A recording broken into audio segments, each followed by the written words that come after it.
A mí me gustaría que ustedes tuvieran una fe basada en la razón y no en la emoción.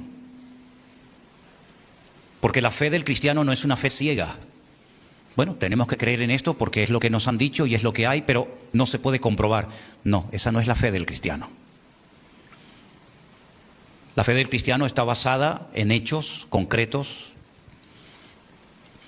Y dice la palabra de Dios que nuestro culto, es decir, nuestra relación con Dios tiene que ser un culto racional. Es decir, la razón no queda al margen. Claro, está la fe, está el espíritu, está el alma. Pero la mente no se anula con la conversión. Al contrario, se potencia adecuadamente. Y la Biblia habla mucho acerca de la mente, del poder de la mente. Incluso dice la Biblia que nosotros podemos llegar a tener y debemos de anhelar tener la mente de Cristo. Sus pensamientos, cómo Él actuaba, cómo Él se movía, ¿verdad?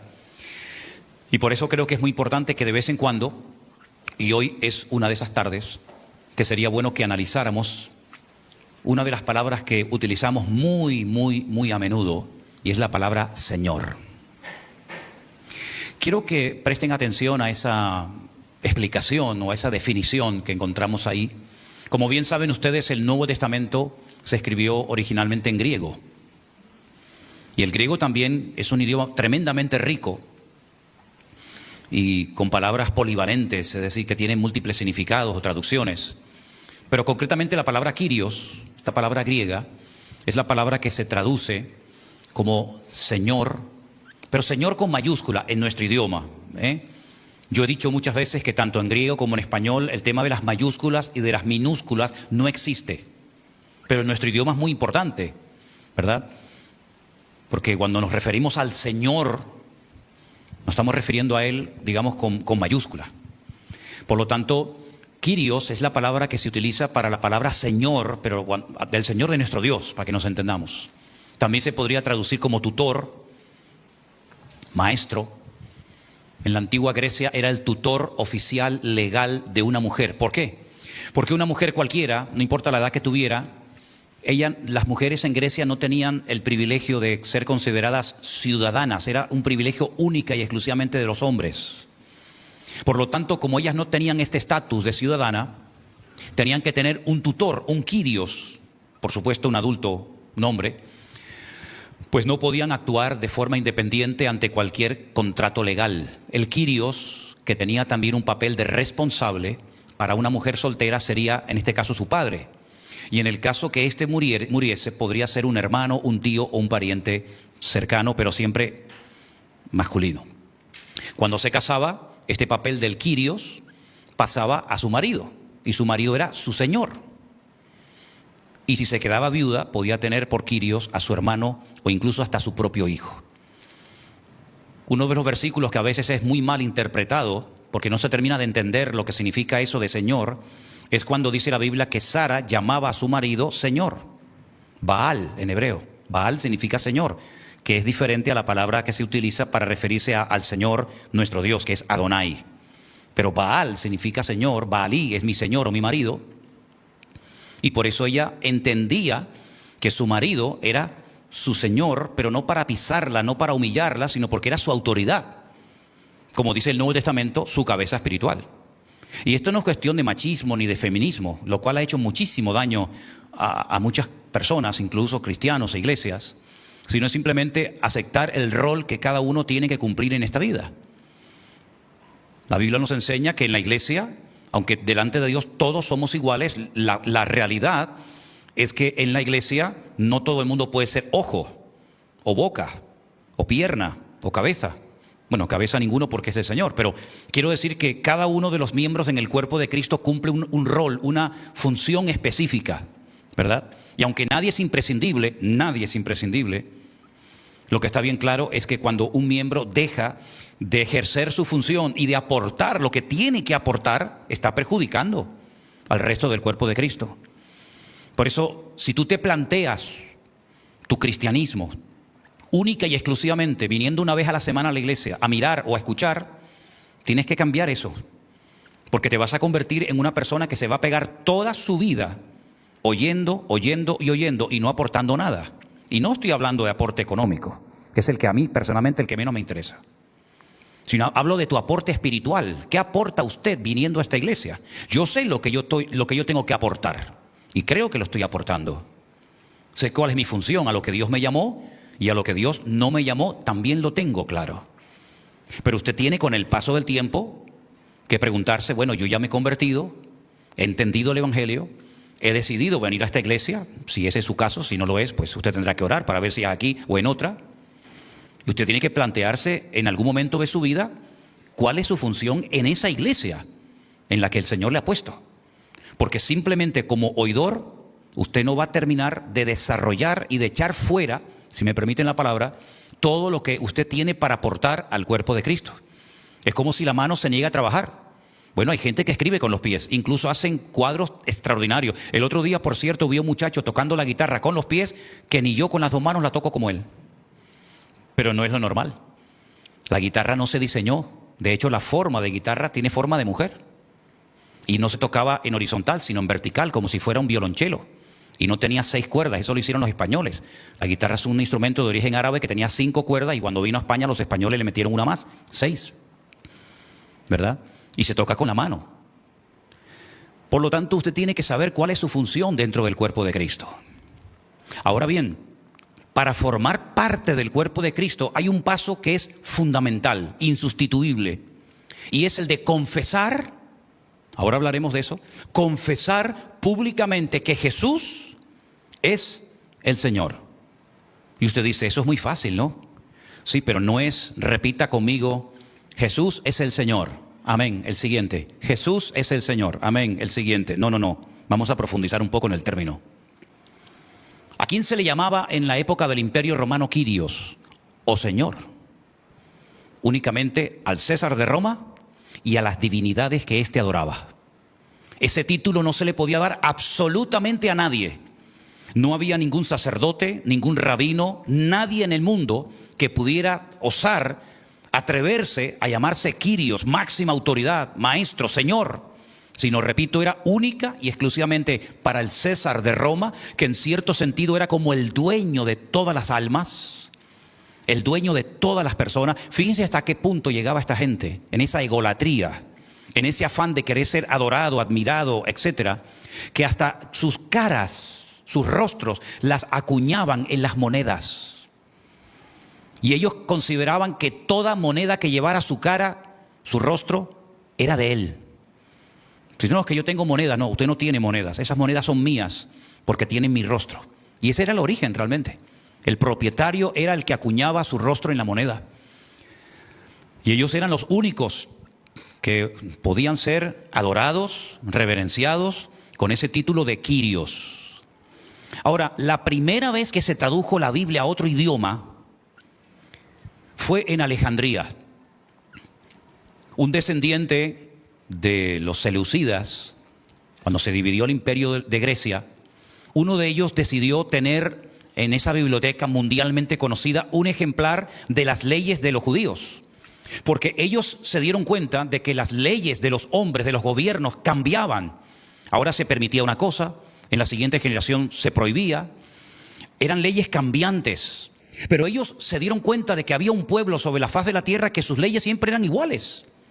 Da igual en la época en la que se leyeran o se estudiaran, las leyes de este pueblo por cierto diferente, siempre eran las mismas. Y ellos querían saber qué leyes eran esas y por qué eran leyes inmutables, que no caducaban, que no pasaban, digamos, a la posteridad, sino que se mantenían generación tras generación. Y eso fue el motivo por el cual mandaron a ir a Alejandría a más de 70. Pasa que se redondea el número, pero realmente eran más de 70 ancianos o sabios o intérpretes de la ley, y los metieron en 70 salas diferentes para que no se copiaran el uno al otro.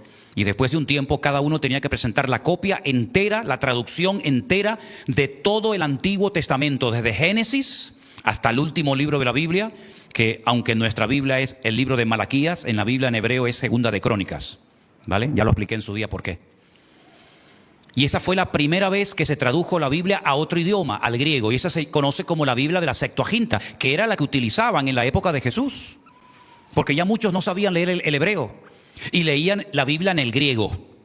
Y esa es la Biblia que utilizó Pablo Y esa es la Biblia que utilizaban muchos judíos de su época, porque era un idioma para ellos más accesible que incluso el propio idioma hebreo. Ahora bien, en esa traducción del Antiguo Testamento, les voy a poner unas cifras muy interesantes, aparece la palabra Kyrios, o Kurios, como también se le llama. En todo el Antiguo Testamento esa palabra aparece 9,000 veces. 9,000 veces. 3,000 veces se traduce como la palabra Adonai, que significa Señor. Y las 6,000 veces restantes se traduce con el nombre de Dios. En nuestras Biblias ese nombre se ha traducido por Jehová. En las Biblias de origen católico, una versión católica, se traduce como Yahvé. En otras Biblias se traduce como el Eterno, ¿verdad? Ese es el famoso tetragramatón, el nombre impronunciable de Dios. Es decir, que cuando los judíos leían la Septuaginta, la traducción del hebreo al griego, y se encontraban con la palabra Kyrios, sabían que se refería al Señor, sabían que se refería al Dios creador, al Dios de Abraham, al Dios de Isaac, al Dios de Jacob, es decir, a su Dios. No era una palabra que se utilizaba para hablar de un rey o de un profeta, sino era una palabra, un término que se utilizaba única y exclusivamente para referirse a Dios. Amén, hermanos. Muy bien. Teniendo esto en cuenta, y después de haber dado esta pequeña introducción, ahora podemos entender la profundidad de lo que significa confesar a Cristo públicamente como el Señor, lo cual es fundamental que toda persona que quiere formar parte del reino de Dios tiene sí o sí que hacerlo. Romanos capítulo 10, por favor, versículo 9. Si confesares con tu boca que Jesús es el Kyrios, ya hemos explicado quién es el Kyrios. Si tú confiesas con tu boca que Jesús es el Adonai del Antiguo Testamento, el Yahvé del Antiguo Testamento, si tú confiesas que Él es ese y lo crees en tu corazón, que Dios le levantó de los muertos, serás salvo. Quiero que leamos este versículo todos juntos, por favor, en alta voz. Y los que están en casa también lo pueden hacer con nosotros. Si confesares con tu boca que Jesús es el Señor y creyeres en tu corazón que Dios le levantó de los muertos, serás salvo.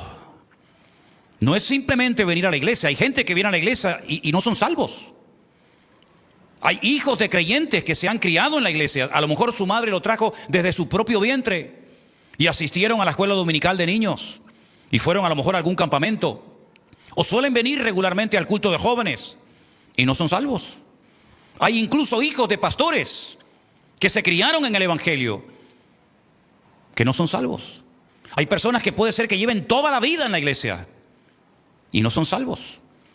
Porque la salvación no viene por asistir a esta o a cualquier otra iglesia cristiana o evangélica o de la denominación que sea. La salvación no se obtiene así. La salvación no se obtiene cuando uno se bautiza. Dice, bueno, yo me quiero bautizar. Y seguramente más de uno se habrá bautizado y a lo mejor en el fondo sabía lo que estaba haciendo, lo que significaba. Y a lo mejor no era ni convertido. Salvo, ¿no? Que es lo mismo. Luego, esto es un asunto muy serio. Porque la salvación de tu alma o tu condenación eterna depende de esto. Así que pregúntate, ¿tú has confesado públicamente con tu boca, no con tus pensamientos, no así que nadie se entere, no, confesar, declarar, hablar en alta voz que Jesús es Dios? Porque Kyrios era la palabra que se utilizaba para hacer referencia a Dios, a Adonai, a Yahvé, a Yahweh, a Jehová, al Eterno. ¿Tú crees que Jesús es ese? ¿Lo crees en tu corazón? ¿Lo confiesas con tu boca? Entonces eres salvo. Si no lo crees y si no lo confiesas, tú no eres salvo, eres simpatizante. Hay gente que viene a la iglesia porque a lo mejor ven un buen ambiente, ¿no? Para los hijos, o dice, bueno, vámonos a la iglesia. Pero que usted no tiene que venir a la iglesia de excursión. Usted no tiene que venir aquí a la iglesia para verme a mí. Usted no tiene que venir a la iglesia porque quiere un ambiente sano para sus hijos o para usted o para su matrimonio. Y entonces, bueno, aquí como hay un ambiente sano y buena gente. No, pero es que la iglesia no se creó para eso. La iglesia no es un club. La iglesia no es una sociedad donde venimos una serie de socios que nos llevamos bien, nos conocemos, ¿verdad? Hacemos alguna comilona de vez en cuando, hacemos alguna excursión, un partido de fútbol, jugamos o nos entretenemos, cantamos algunas canciones. No, es que la iglesia no es eso. Para eso están otras asociaciones. Por ahí está, creo que la Casa de Venezuela, la Casa de Galicia, ¿verdad? Pero la iglesia no se creó para eso. La iglesia es un hospital. Sí. Un hospital donde viene la gente con el COVID del alma. El COVID del alma que mata igual que el COVID el otro. La iglesia se creó para cambiar. En la iglesia a veces se tiene que llorar más de lo que se tiene que reír. Y yo a veces he visto culto, no soy muy partidario de eso, ni veo muchas de esas cosas porque no tengo tiempo para perder el tiempo en eso, pero a veces veo iglesias que parecen circos, donde la gente va a reírse. Y la iglesia muchas veces lo que se tiene que llorar más. Reír también. Pero si el objetivo de la iglesia es pasarlo bien y pasar una tarde entretenida y reírme y decir, ay, qué bien, traje a mis amigos y salieron contentos, yo me preguntaría mucho si eso es una iglesia o vete tú a saber lo que eso es. Confesar a Jesús como la máxima autoridad. Confesar a Jesús como mi Señor, como mi cabeza. Mi salvación depende de eso. Hay otro versículo muy interesante en Filipenses capítulo 2, del 9 en adelante. Hace referencia a esto que estamos hablando. Por lo cual Dios también le exaltó hasta lo sumo. Está hablando acerca de la humillación y exaltación de Cristo. Y dice que como Él se humilló y se hizo obediente hasta la muerte y muerte de cruz, el Padre, el Dios lo exaltó, lo elevó hasta lo sumo y le dio un nombre que es sobre todo nombre, para que en el nombre de Jesús, de Yeshua, toda rodilla se doble de los que están en los cielos, en la tierra y debajo de la tierra, que también hay gente allí. Y toda lengua confiese que Jesucristo es el Kyrios, el Señor, para gloria de Dios Padre. Los dos versículos, si se dan cuenta, van en una misma línea.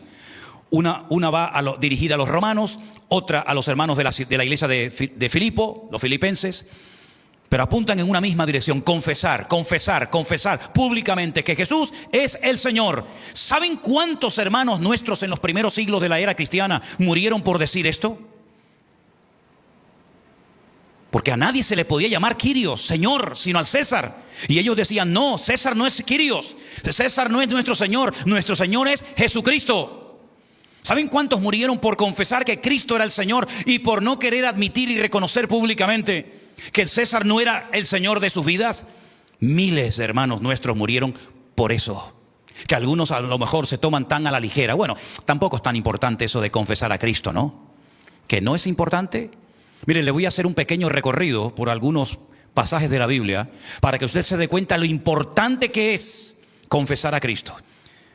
Su salvación depende de si usted hace o no en vida esta confesión antes de que usted se muera. Su salvación depende de eso, no de cuánto dinero usted tiene, que a mí no me interesa si tiene mucho o poco, de cuántos títulos universitarios usted haya conseguido a lo largo de su vida, de cuánta experiencia tenga. Eso no sirve para nada. Delante de Dios no sirve para nada. Todo su currículum, de lo cual usted tal vez presume y lo presenta en las empresas para que lo reconozcan delante de Dios, eso es basura, no vale para nada. Créame, no vale para nada. Yo he utilizado la palabra basura por ser diplomático, pero si utilizara la palabra bíblica, saldrían todos corriendo escandalizados. Porque el hebreo es un idioma muy claro, muy directo y muy contundente, y la palabra es fortísima, que yo no la voy a pronunciar. El mismo apóstol Pablo dice que para él su currículum, fariseo de fariseos, escriba, doctor de la ley, maestro de maestro, de la tribu de Benjamín, dice, para él todo eso es basura. Pero estudie la Biblia antigua, la primera que se escribió en español, para que vea qué palabra aparece, y se va a quedar escandalizado. Pero ¿qué es la verdadera? La que tiene que ponerse. Pero es muy fuerte. Así que su salvación depende de si confiesa o no, hoy o a lo largo de su vida, que Cristo es el Señor. Pero fíjese, no solamente en esta vida es importante confesar a Jesús, sino que en Mateo 10:32, palabras de Cristo, preste atención porque son muy interesantes. Jesús dijo, a cualquiera pues que me confiese delante de los hombres, ¿qué va a pasar? Yo también le confesaré delante de mi Padre que está en los cielos. Esto es muy fácil. Ponga el versículo al revés, por si no lo entienda al derecho. A cualquiera que no me confesare delante de los hombres, yo también le negaré o no le confesaré delante de mi Padre que está en los cielos. Eso quiere decir que algún día usted y yo y todos los seres humanos nos tendremos que presentar delante de la presencia de Dios. ¿Cuántos lo creen? No, es que yo no creo en eso. Da igual. Aunque usted no crea, es lo que hay. Es que a mí no me gusta. Es que da igual. Es que Dios no depende de tus gustos para ser Dios o para tomar decisiones. Es que Dios no depende de lo que se decida en un cónclave o en una reunión administrativa de la denominación esta o aquella. Es que Dios no depende de eso. Dios ha dicho, si ustedes me confiesan delante de los hombres y no se avergüenzan de mí, si se atreven a decir públicamente, tú eres Dios, ¿qué eso significa? Señor, Kyrios. Si tú no te avergüenzas de decir eso delante de tu padre, en el colegio, en la universidad, a tus compañeros de trabajo, etcétera, etcétera, cuando tú te presentes en la otra vida delante de mí, yo te confesaré y le diré a mi padre, Padre, déjalo entrar, porque él me confesó en la tierra y yo lo confieso delante de ti. Así que, ¿qué te parece? Así que lo que estamos no es para tomárselo a la ligera, no es una broma, está en juego tu destino eterno, la salvación o la condenación eterna de tu alma. El que tú confieses o no a Cristo marca la diferencia entre que te quedes o te vayas cuando el Señor arrebata a su amada iglesia en las nubes. ¿Tú sabías que Cristo va a arrebatar a su amada iglesia? ¿Tú sabías eso? Ya lo puedes quitar si quieres. Dice la Biblia que los que están en el polvo, los que están durmiendo, serán despertados. Y luego nosotros, los que vivimos, seremos arrebatados juntamente con ellos en las nubes para recibir al Señor en el aire. ¿A quiénes levanta el Señor? ¿A quiénes arrebata? ¿A quiénes lleva al Señor? A los que confesaron que Él era el Kyrios. Y a los que no lo hicieron, se quedan. Por eso dice la Biblia, Mateo 24, 2 estarán durmiendo en una cama. ¿De qué habla ahí? ¿De una relación de adulterio? No, habla de un matrimonio. No va a poner ejemplos antibíblicos, no es coherente. Habla de una relación. Pero no dice la Biblia, cree en el Señor Jesucristo y serás salvo tú y tu casa. Es que eso no es una promesa, mijo. Eso es una profecía que Pablo le dio a un señor que se comprobó esa noche porque se convirtió el carcelero de Filipo y toda su casa. Pero eso no es una promesa. ¿Y cómo no es una promesa? Dos estarán en una cama, es decir, el marido y la mujer. Uno será tomado y el otro se queda. Pero si ella era convertida, ¿por qué se queda él? Porque él no confesó nunca a Cristo como su Señor y Salvador personal. Por eso se quedó. O viceversa, se fue él y se quedó ella. Entonces no es que como mi mujer tiene una fe tremenda, pues ya quiere decir que ya mi marido y mis hijos nos vamos con el Señor. Yo no sé si te enseñaron a ti eso, pero eso no es bíblico. La salvación no se transmite.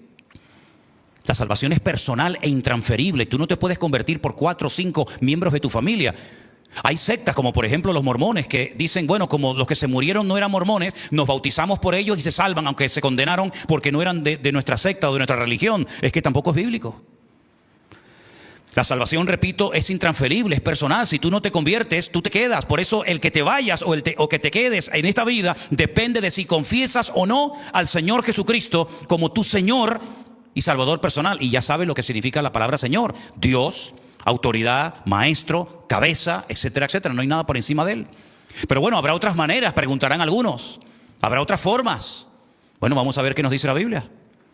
Hechos capítulo 4, versículo 12. A ver si esa pregunta tiene respuesta, que sí la tiene, mírala. En ningún otro hay salvación. Pero esto descarta muchas religiones. Claro, millones. En ningún otro hay salvación. Porque no hay otro nombre bajo el cielo, no hay, no lo busque porque no lo va a encontrar. No hay otro nombre bajo el cielo dado a los hombres en el que podamos ser salvos. No lo hay. Pero es que yo pensaba que si yo me comportaba bien y si yo iba por aquí o hacía las cosas bien según mi religión, bueno, eso es lo que usted pensaba. Pero te vuelvo a decir, es que hay mucha gente que la han engañado.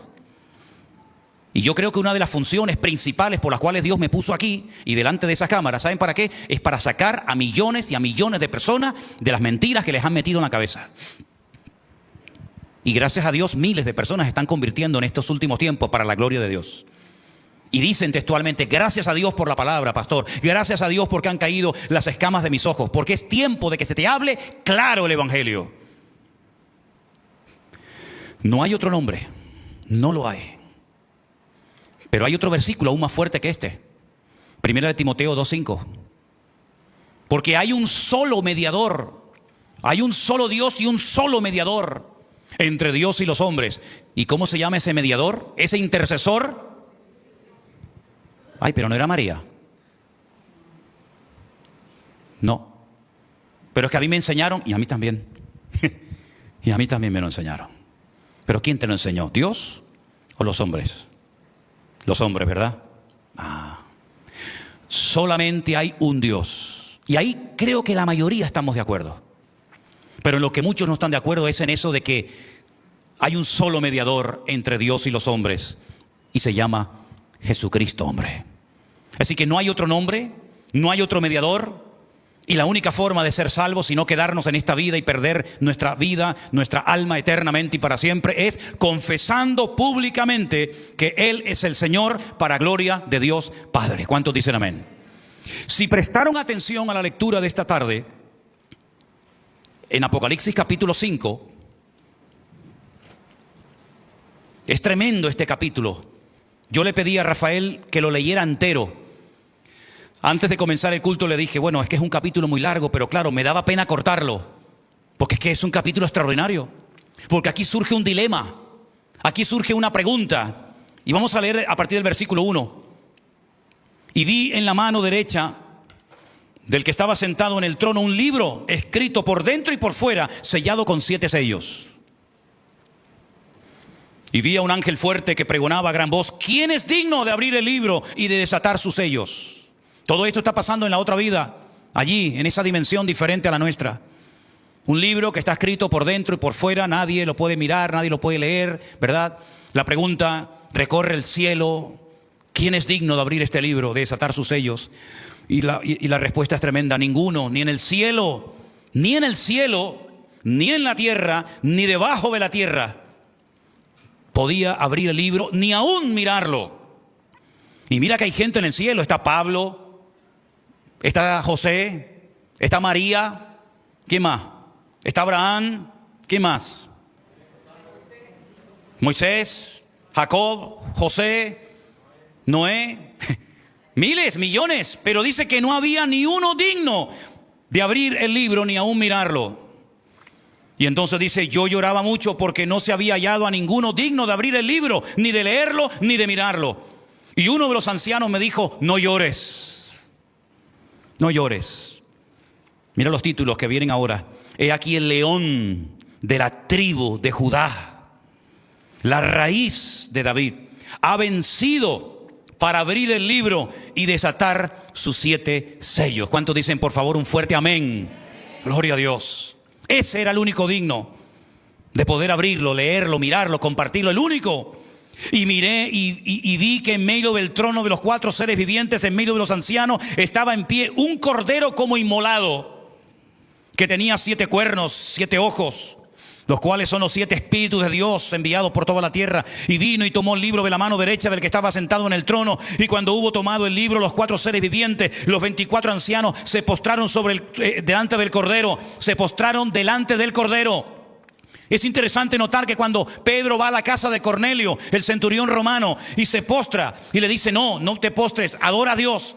Pero ahora el Cordero, ¿quién es el Cordero? El Mesías, el Señor Jesucristo. Se postran delante de Él los 4 seres vivientes, los 24 ancianos. ¿Quiénes son estos 24 ancianos? Pues 12 representantes de cada una de las tribus de Israel y los 12 apóstoles del Cordero, en total 24. Todos se postran delante de Él. Todos tenían arpas y copas llenas de oro, de incienso, que son las oraciones de los santos. Cantaban un cántico nuevo diciendo, digno eres de tomar el libro y de abrir sus sellos, porque tú fuiste inmolado y con tu sangre nos has redimido para Dios de todo linaje, lengua, pueblo y nación, lengua y nación. Y nos has hecho para nuestro Dios reyes y sacerdotes y reinaremos sobre la tierra. Y miré y oí la voz de muchos ángeles alrededor del trono y de los seres vivientes y de los ancianos. Su número era millones de millones, que decían a gran voz, escuche, el cordero que fue inmolado es digno de tomar el poder, las riquezas, la sabiduría, la fortaleza, la honra, la gloria y la alabanza. Pero ¿quién es este cordero? ¿Quién es este personaje que es digno de recibir toda la gloria, la honra, la alabanza? ¿Quién es? Porque dice la Biblia, al Señor tu Dios adorarás y a Él solo servirás.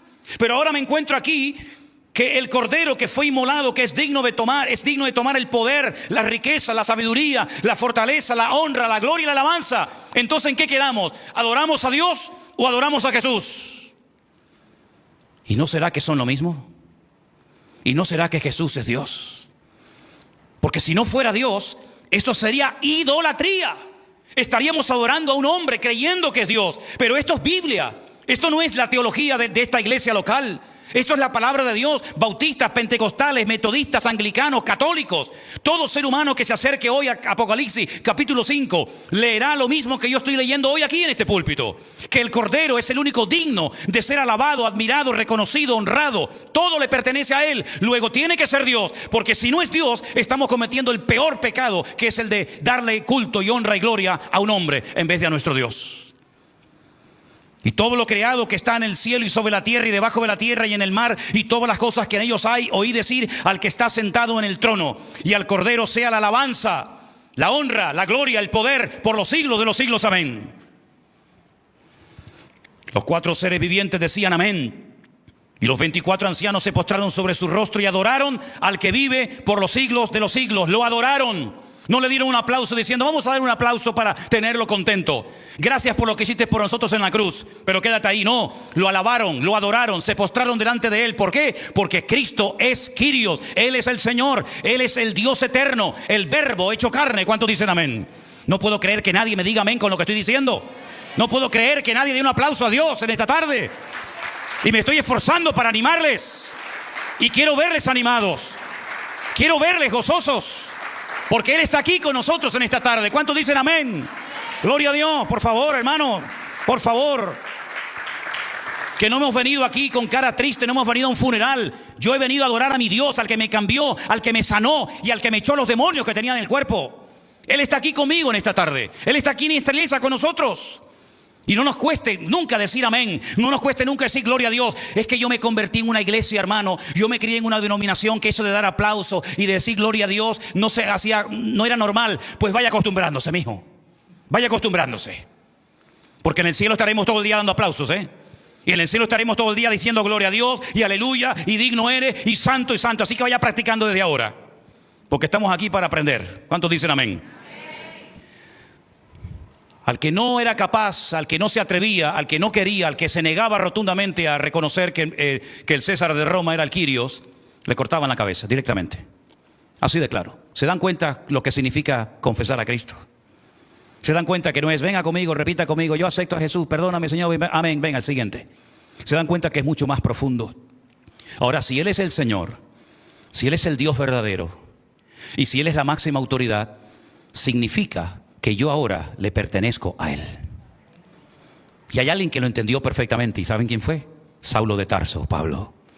Él dijo, ya no vivo yo, mas vive Cristo en mí.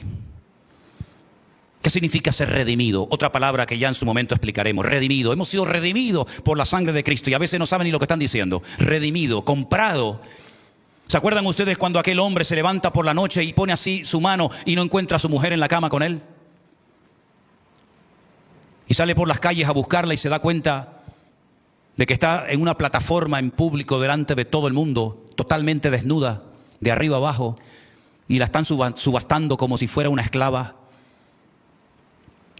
Y el Señor le dice, cómprala y vuélvela a llevar a tu casa. Y se la lleva a su casa, seguramente dando todo lo que tenía, después de pasar la vergüenza de ver a su mujer expuesta como si fuera un animal en una plaza pública, a punto de ser llevada, vete tú a saber a qué país, para humillarla y violarla cuanta era su amo. Y después de haber hecho semejante acto de amor y de compasión y de misericordia, después de haber dado su dinero para poder recuperar a esa mujer que lo abandonó una noche sin ningún motivo aparente, resulta que se le va una noche y le es infiel con otros hombres. Y uno dice, Señor, ¿y esto qué significa, Señor? Porque tú sabías que la mujer de tu siervo Oseas iba a hacer eso. En cuanto tuviera la oportunidad, se iría y saltaría de cama en cama e iría detrás de los hombres como una perra en celo. Y el profeta Oseas le dice, Señor, ¿y esto qué es? Y le dice, lloras, ¿verdad? Sufres, ¿verdad? Lo pasas mal, ¿verdad? La amas y te abandona. La compras para que nadie se la lleve como esclava y te abandona. Le das amor, le das cariño, le das un hogar, tienes hijos con ella, eres un buen marido, un buen padre y te abandona. Y estás llorando y sufriendo, ¿verdad? Pues déjame que te diga algo. Eso es lo que lleva haciendo durante mucho tiempo mi pueblo Israel conmigo. Que los saqué de Egipto, Los compré de la mano del faraón. Abrí un mar rojo para que pasaran por en medio. Cuando querían agua, hasta de las piedras hacía que saliera agua. Cuando querían carne, traía codornices por montones para que comieran y se saciaran. Cuando pedían pan, les mandaba lluvia de pan del cielo. Los defendí durante el día, durante la noche. Estuve con ellos, los bendije, los prosperé, les di mi palabra, me revelé a ellos, les di todo cuanto podía desear tener un pueblo en esta vida. Y me han abandonado, se han puesto a la primera de cambio, como tu mujer se ha ido con otro. Estos se fueron con un becerro de oro y comenzaron a adorarlo y decían: este es nuestro Dios que nos libró y nos sacó de la tierra de Egipto. Ahora me entiendes, ¿verdad, Oseas? Ahora sabes lo que uno sufre y llora cuando es abandonado, cuando es humillado, ¿verdad? Cuando es, digamos, despreciado. Pues eso es lo que ha hecho mi pueblo durante generaciones y generaciones. ¿Y saben lo que hizo el Señor? Lo mismo que Oseas, pero multiplicado por 50 millones. Viendo que su pueblo, viendo que nosotros, a la primera de cambio, si no era en una cosa, era en otra, un día decidió venir personalmente. Vino personalmente, se humanó, tomó forma de hombre y nació como cualquier criatura.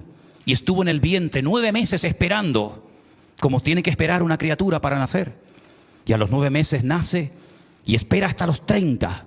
Y cuando empieza su ministerio, comienza a sanar a los enfermos, a echar fuera demonios, a levantar muertos de las tumbas, a hacer milagros espectaculares, demostrando como Oseas que Él es un Dios de amor, un Dios de misericordia, lento para la ira, grande en misericordia. Y cuando llegó el momento de decir: bueno, ahora hemos entendido el gran amor de Dios, me llevan ante Poncio Pilato, ante uno que se llama el Quirios, y le pregunta la autoridad: ¿a quién queréis? ¿A vuestro rey? ¿O a este desgraciado llamado Barrabás? Y se fueron detrás de Barrabás, del peor, como tu mujer, Oseas, se ha ido detrás de lo peor, teniendo lo mejor en su casa y no valorándolo. Y ese es el amor de Dios. Él lo hizo todo por amor a ti y por amor a mí. Y lo único que nos pide es que si confesares con tu boca que Jesús es el Quirios, es el Señor, serás salvo. Nada más. Yo haré lo difícil, les dejo a ustedes la parte fácil. Mi pregunta es: en esta tarde, ¿estamos dispuestos, todos los que estamos aquí y todos los que están en casa, estamos dispuestos a confesar, no solamente a creer en el corazón, sino a confesar con nuestros labios, con nuestra boca, que Jesús es el Señor? ¿Estamos dispuestos? Esa es la diferencia entre salvación y nación. Dios, cuando lleguemos a su presencia, no te va a preguntar: ¿cuántas veces fuiste a la iglesia? ¿Pagaste los diezmos? ¿Te hiciste miembro? ¿Cantaste alguna vez en la plataforma? ¿Compartiste la palabra? ¿Cantabas bien? ¿Predicabas bien? Él no te va a preguntar nada de eso. ¿A qué denominación pertenecías mientras estuviste en la tierra? Él no te va a preguntar nada de eso. Él solamente va a querer saber si tú te atreviste a confesarle públicamente, delante de los hombres, como tu Señor y tu Salvador. Y entonces, y solamente entonces, podrás pasar de muerte a vida. Cierra tus ojos en esta tarde ahí donde estás.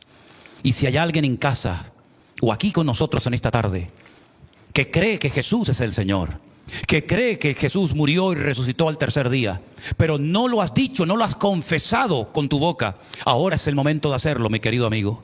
Ahora es el momento de decir: yo confieso que Jesús, Yeshua, el Mesías, es el Quirios, es el Señor, es la máxima autoridad, es Dios, y yo me entrego a Dios, porque al Señor, a Dios adorarás y a Él solo servirás.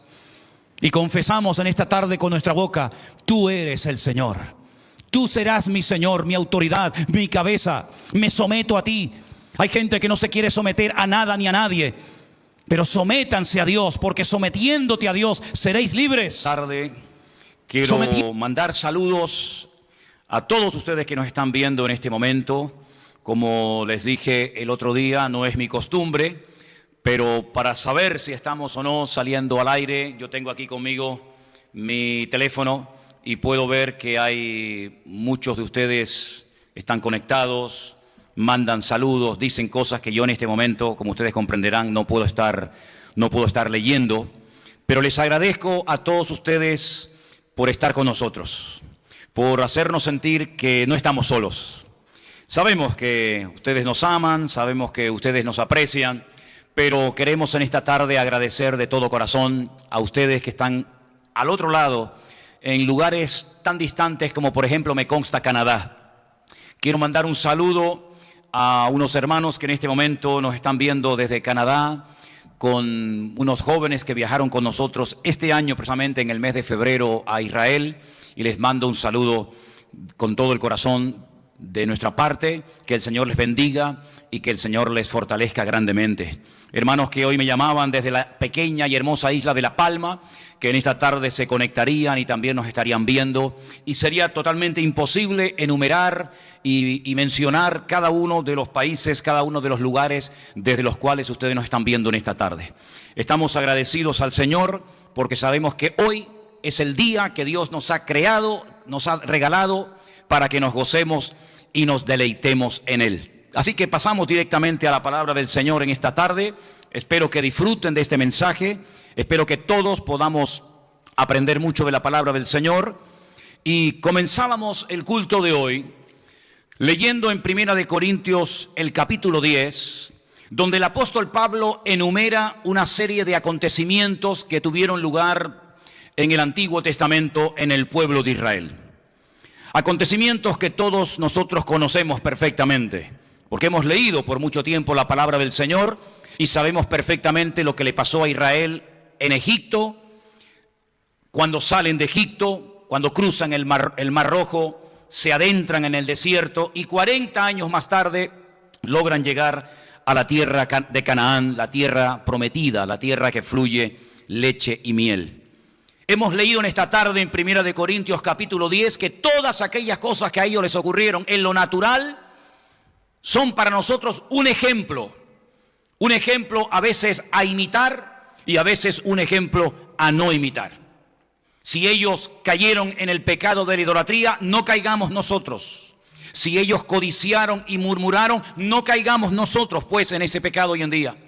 Si ellos en algún momento determinado hicieron las cosas bien, hagamos también nosotros las cosas bien. Es decir, todo se escribió como ejemplo, todo se escribió para nuestra amonestación, para nuestra edificación y crecimiento espiritual. Dice Hebreos capítulo 10, curiosamente otro capítulo 10, pero de otro pasaje bíblico de la carta a los Hebreos, que la ley que recibieron en el monte Sinaí era una sombra de lo que habría de venir en el futuro. Esa palabra aparece muchas veces en el Nuevo Testamento, sombra. Es decir, la sombra proyecta una realidad. Cuando vemos nuestra sombra en el suelo, la realidad no es la sombra, la realidad somos nosotros, pero nosotros proyectamos una sombra y detrás de esa sombra hay una persona, hay un objeto, hay un animal o cualquier otra cosa. Y la Biblia dice que la ley de Dios dada al pueblo de Israel por medio de Moisés en el monte Sinaí era una especie de sombra de los bienes venideros que vendrían en el futuro lejano y distante. Sabemos que muchas personas, países, circunstancias, situaciones que ocurrieron en el pasado lejano y distante eran un tipo de lo que ocurriría en el futuro. Por ejemplo, Mitzraim, como se conoce al país de Egipto en la Biblia, es un tipo del mundo, así como Egipto representa o tipifica al mundo con su sistema de valores, con su estilo de vida y su filosofía. Hoy en día también sabemos que el mundo se parece mucho al sistema de Egipto en el sentido que es opresivo, en el sentido de que aparentemente te da todo a cambio de nada, pero finalmente se te convierte en una auténtica jaula de oro, en una encerrona. Sabemos que, por ejemplo, el faraón, el líder político de Egipto, es un tipo de Satanás, una persona que oprime, una persona que no quiere que el pueblo de Dios viva en libertad adorando y sirviendo al Señor. Sabemos que Moisés es un tipo de Cristo, porque así como Moisés fue el instrumento que el Señor utilizó en su momento para sacar de la esclavitud, de una larga y terrible esclavitud al pueblo de Israel, nuestro Señor Jesucristo nos ha sacado de la esclavitud del mundo, del pecado, de las garras del diablo. Sabemos que el maná es un tipo de Cristo. Él llegó a decir: los antepasados de ustedes, nuestros padres comieron el maná en el desierto, pero todos murieron, pero he aquí yo soy el pan de vida. Y así podríamos enumerar cientos y cientos de cosas, de personas, incluso hasta de objetos, que son una sombra, son un tipo de algo que el Señor utilizó en un momento determinado de la historia para hablarnos y para transmitirnos un mensaje espiritual. ¿Cuántas veces hemos oído, incluso yo mismo lo he dicho, que Israel es como un punto de referencia? Israel es el reloj profético de Dios, que lo que ocurre en ese pequeño país, en cierto sentido, para bien o para mal, puede llegar a afectar a todas las naciones de la tierra. Que Dios tiene unos planes, que Dios tiene un propósito con ese país y que nuestros ojos tienen que estar muchas veces mirando hacia esa parte del mundo. Porque Israel, a pesar de que es un país pequeño, rodeado totalmente de enemigos, tiene muchas cosas que enseñarnos. Y hay muchas cosas que el pueblo de Israel pasó y experimentó que para nosotros tienen que servirnos de lección y tienen que servirnos como un punto de referencia en el camino para que sepamos cómo debemos de comportarnos. En el capítulo 12 del libro de Éxodo, Shemot, como se conoce en su nombre hebreo, en el capítulo 12 del libro de Éxodo, la Biblia nos dice que el pueblo de Israel pasó por muchísimas dificultades en el desierto, pero antes de salir al desierto y adentrarse en una vida nueva, tuvieron que ver cómo el Señor mandaba 10 plagas a Egipto. Muchas de esas plagas, prácticamente la mayoría de ellas, eran plagas que le amargaban la vida y la existencia a los egipcios. Eran plagas que molestaban. Imagínense lo que es estar de arriba abajo todo el cuerpo, desde la cabeza hasta la planta de los pies, lleno de piojos. Terrible, ¿verdad? Pero no mataba a nadie los piojos. La plaga de langostas, que vinieron aquellos insectos y devoraron toda la hierba verde que había en Egipto. Pero nadie murió por la plaga de langostas. Qué horrible tenía que ser cuando llegabas por la noche a acostarte a tu cama y levantar como llaman algunos, la frazada, la manta, la cobija, y encontrarla toda llena de ranas. Terrible.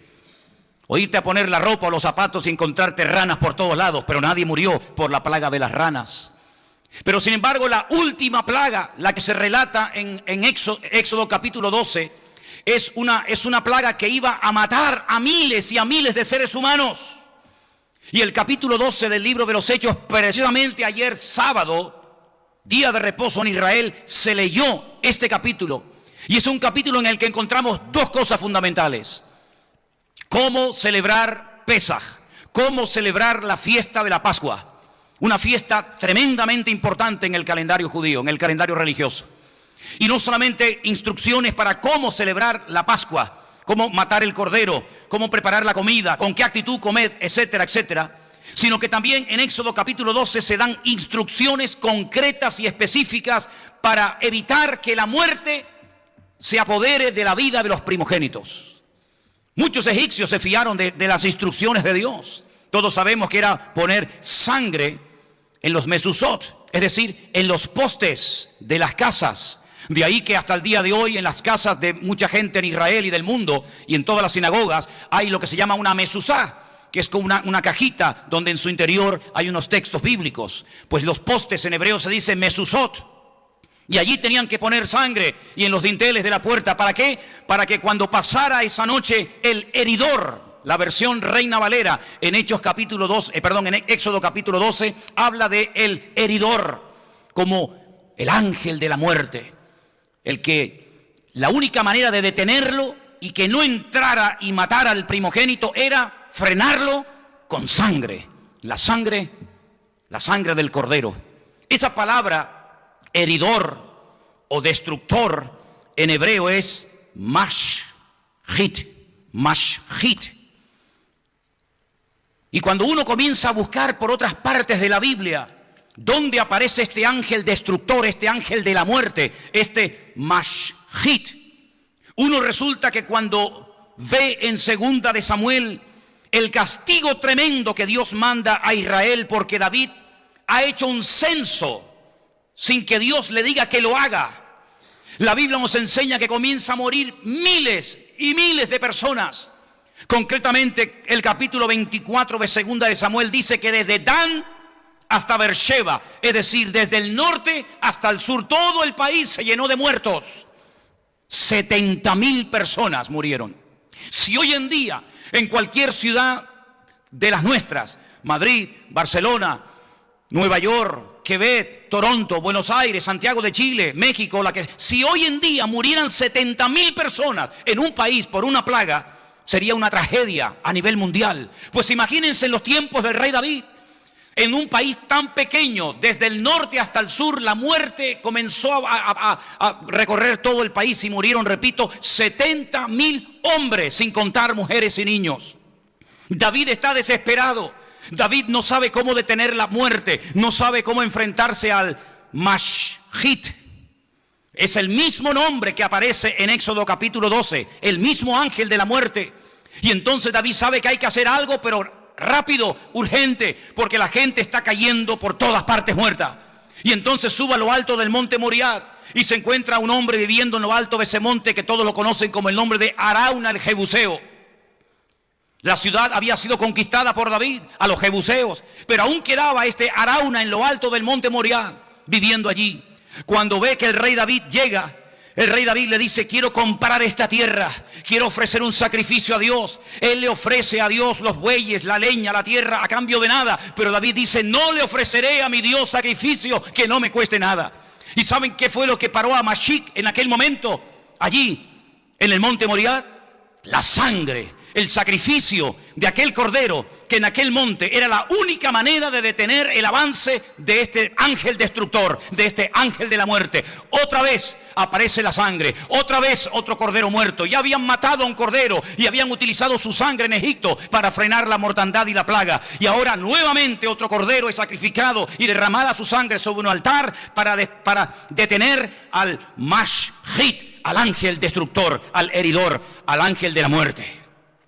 Esto quedó tan grabado seguramente en la vida de su familia, que dice la Biblia en Primera de Reyes capítulo 8.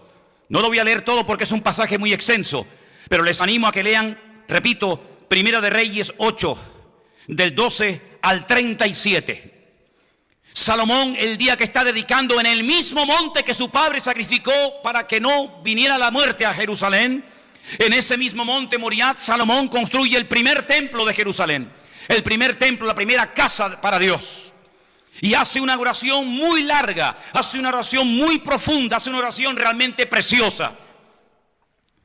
Y hay un momento en la oración en la que él dice: Señor, si en el futuro, parafraseo la oración de Salomón, si en el futuro viene la guerra, si en el futuro viene la calamidad, si en el futuro viene el hambruna, si en el futuro viene las pestilencias, que viene de la palabra plaga, si vienen las plagas en el futuro, cuando alcemos nuestras manos a ti desde esta casa, tú oirás nuestro clamor, tú oirás nuestra oración, y entonces toda plaga, toda enfermedad, toda tragedia y toda muerte y desesperación se detendrá.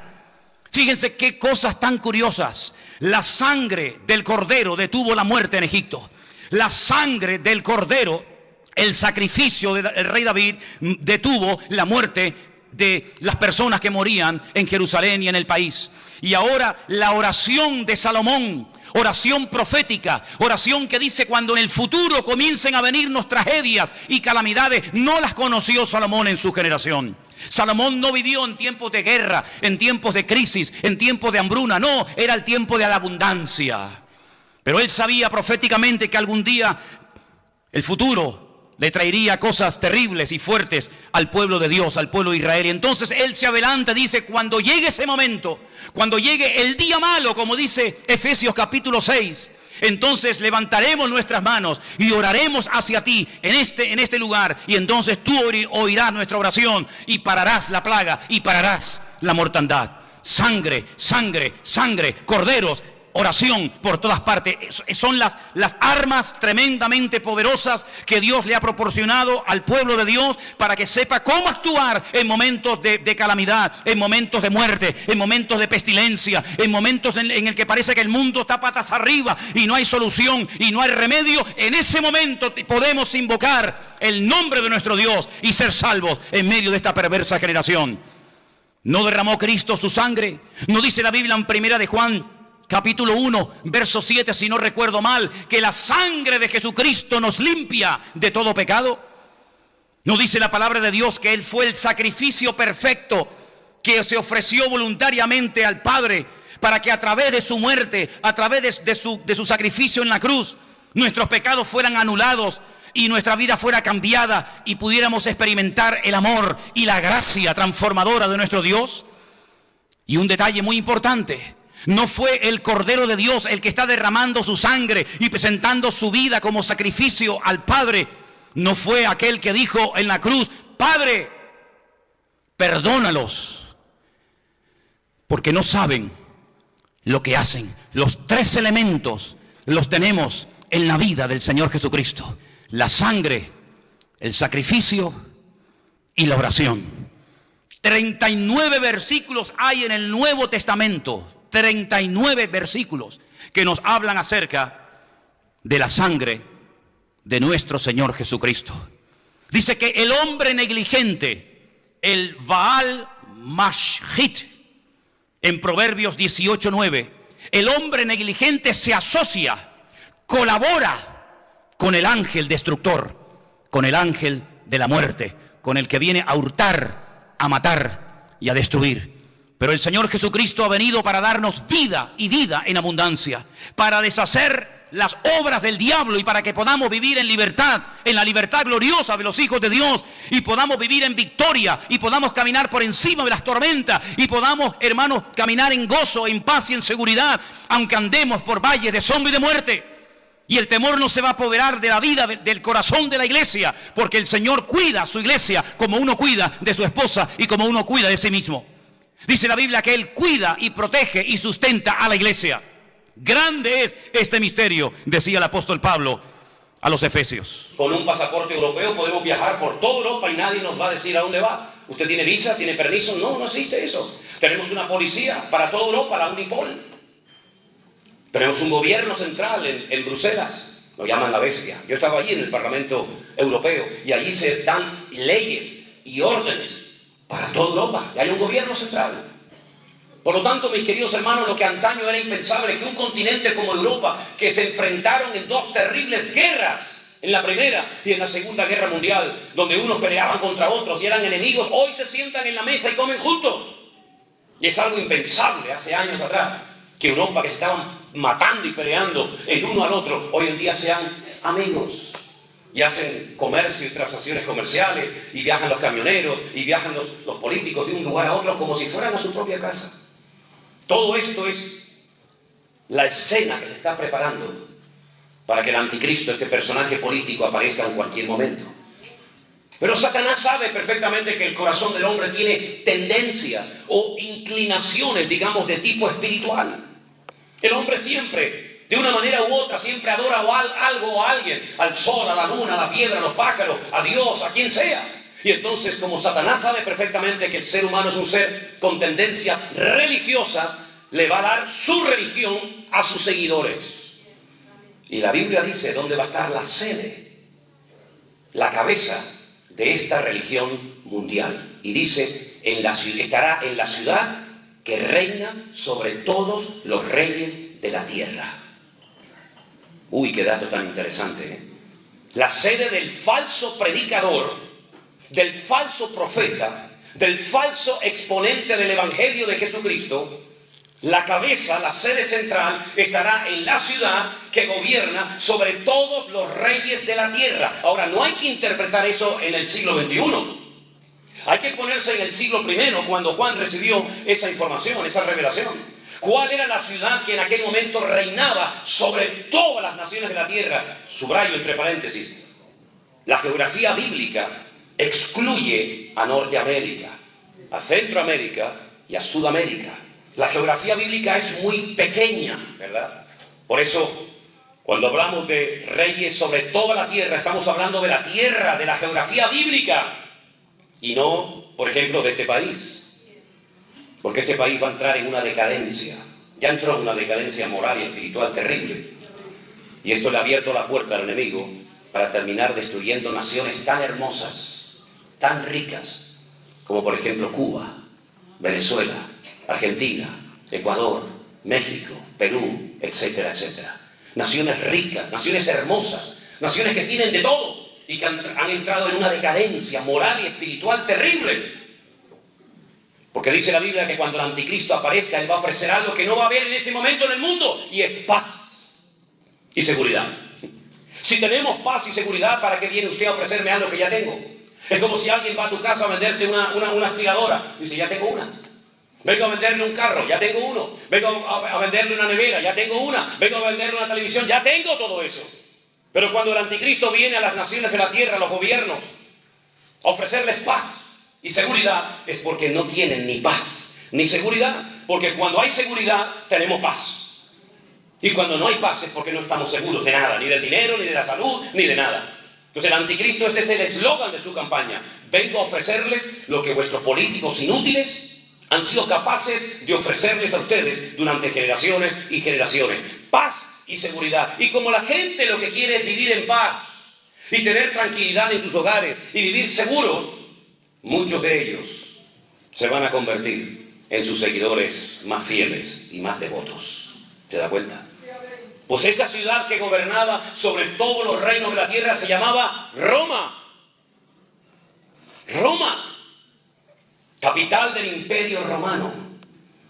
Pero es que dentro de Roma, donde estuvimos no hace mucho tiempo, y un hermano nos llevó a hacer un recorrido espectacular por la ciudad de Roma, dentro de Roma hay un pequeño estado, un pequeño país, con sus monedas, con sus bancos, con sus gobernantes, que se llama el Vaticano. ¿Qué le parece, amigo? Y el hombre con más influencia y capacidad de convocatoria hoy en día en el mundo no es el presidente de los Estados Unidos, no. El hombre que hace así y en un minuto junta a 1 millón de personas o moviliza reyes, gobiernos, naciones enteras, es el Papa de Roma.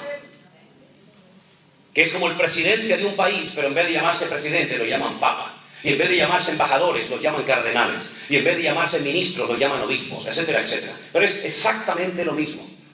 Y dice la Biblia que esa sede central que estará en Roma, a lo largo de la historia se iban a embriagar, a emborrachar con la sangre de los mártires. Estudien la iglesia la historia de la Iglesia Católica. Estudienla en profundidad. Y miren cómo, por ejemplo, los reyes de España, por ejemplo, Felipe II, hizo un pacto con el clero e inventaron lo que se llamó la Santa Inquisición, donde mataron a centenares y a miles de cristianos, hermanos nuestros, por el gran delito de leer la Biblia o de convertirse al Evangelio de Jesucristo. Y si algún día van a Madrid, vayan a la Plaza de Colón, al Museo de Cera, y en la primera planta hay una sala enorme, tal vez tan grande como esta, donde están los aparatos, que se llama Sala de los Tormentos de la Santa Inquisición. Y en la ciudad de Toledo, donde estaremos Dios mediante en nuestro congreso ahora en el mes de abril, ustedes pueden ir y van a ver los sellos, ¿verdad?, de los oficios cuando decían condenado a la hoguera, porque te hacían un favor quemándote y purificando tu alma al fuego. Y no solamente la Santa Inquisición existió en España, sino que vinieron también a México.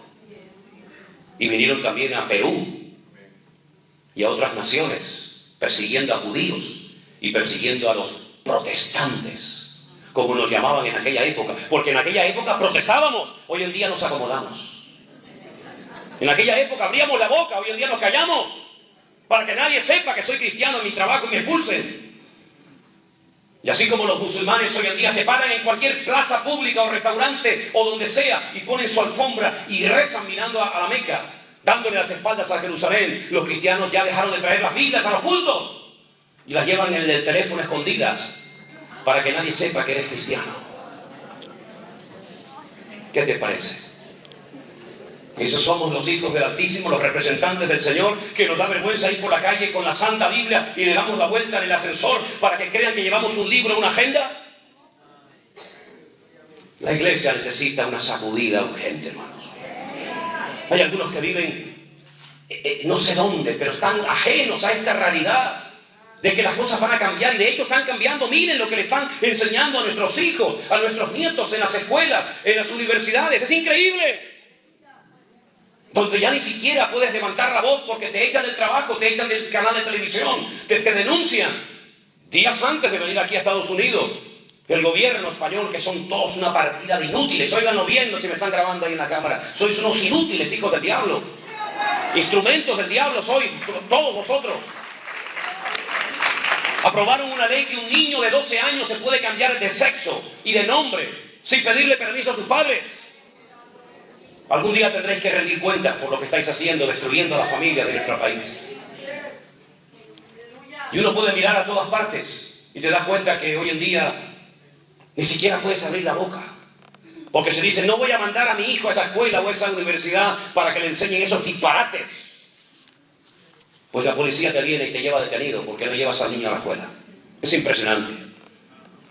Bueno, si a Juan el Bautista le cortaron la cabeza porque le dijo al rey, te estás acostando con la mujer de tu hermano y se la has robado si le cortaron la cabeza. Si a mí me tienen que cortar la cabeza por hablar la palabra de Dios, aquí está. Aquí está, no tengo ningún problema. Estáis tardando. Así que mis queridos hermanos, la iglesia tiene que despertar a una realidad. El Señor Jesucristo viene pronto. No nos ha dicho la hora, pero sí nos ha dado señales en su palabra para que sepamos discernir los tiempos en los que estamos. Y estamos en tiempos peligrosos y en tiempos difíciles, de guerras y rumores de guerras, de terremotos terribles, como nos está viendo, de un cambio en el mundo, porque el mundo está con dolores de parto. El mundo está diciendo auxilio, está gimiendo con dolores de parto. Y los dolores de parto, uno dice, son malos. No, son buenos, porque anuncian que algo viene y es la criatura. Y la tierra, ¿cómo gime? ¿Cómo se duele la tierra con huracanes, con volcanes, con tormentas, con tsunami? Es la forma como la naturaleza dice, viene mi creador, viene mi redentor en breve. Prepárense que viene el Señor en las nubes. Aleluya. Y vemos hoy en día que donde antes no llovía, ahora llueve a cántaros. Y donde antes nevaba, ahora hay calor. Y donde antes había calor, ahora hay frío. Y ya las estaciones se han vuelto locas. Los árboles comienzan a florecer antes de tiempo porque creen que ya viene la primavera y disciernen y entienden que ya viene el calor. Y resulta que empiezan a sacar la flor y de repente les cae una nevada encima y los destruye a todos. El mundo está patas arriba, se ha vuelto loco. Lo malo es bueno, lo bueno es malo, lo dulce es salado, lo salado. Y así el mundo se ha vuelto loco. Y es una evidencia de que el mundo se está rebelando en contra de las injusticias y de la corrupción y en contra de todas las barbaridades que el hombre está haciendo. Pero algunos no se dan cuenta, solamente sueñan en comprarse un gran carro. Pues cómprate el gran carro y no sé cuándo lo vas a disfrutar, porque probablemente ni siquiera lo vas a poder utilizar. Dice la Biblia que llegará el tiempo cuando te casarás y otros te acostarán con tu mujer antes que tú. Y la Biblia dice que algunos sembrarán el campo, pero no vas a ver la cosecha, la cosechará otro. Y algunos se olvidan de que Cristo viene pronto y que estamos en este mundo de paso. Iglesia, despierta. Iglesia, despierta, por amor de Dios, que Cristo viene pronto, que todo esto va a explotar en cualquier momento. Y la gente no se da cuenta de lo que está pasando. Pero dice la Biblia, este personaje será tan provocador, tan descarado, que va a llegar un día en el que en el templo de Dios, verso 4, se sentará en el templo de Dios, haciéndose pasar por Dios. Y volveremos a la época antigua, donde los César de Roma y los faraones querían que fueran adorados, como si fueran auténticos dioses en carne humana. Ahora bien, escuchen esto, espero poder explicarlo bien. Cuando Jesús salió en una ocasión del templo, sus discípulos le enseñaron las maravillas del templo. Herodes lo había ampliado, era un templo extraordinario. Y el Señor dijo, ¿veis todo esto? Mírenlo bien, porque no quedará piedra sobre piedra que no sea destruida. En el año 70 después de Cristo, de la era cristiana, Tito, que era el hijo del emperador romano Vespasiano, destruyó y quemó el templo de arriba abajo y no dejó piedra sobre piedra. Las quemó, las fundió, porque creían que los judíos habían escondido el oro dentro de las piedras. Y las quemaron y las destruyeron, y nunca más, desde el año 70 después de Cristo hasta hoy, 2023, no se ha vuelto a construir ese templo en el monte Moriah, en la ciudad santa de Jerusalén. Es decir, que si Jesús profetizó la destrucción del templo y se llevó a cabo en el año 70 después de Cristo, ¿cómo dice Pablo ahora aquí que el anticristo o el hombre de pecado, el hijo de perdición, se sentará, futuro, en el templo de Dios haciéndose pasar por Dios. Bueno, no hay que ser muy listo para entender que lo que está profetizando aquí el Señor es la reconstrucción del templo de Jerusalén. Porque si no hay templo, ¿cómo se va a sentar en el templo?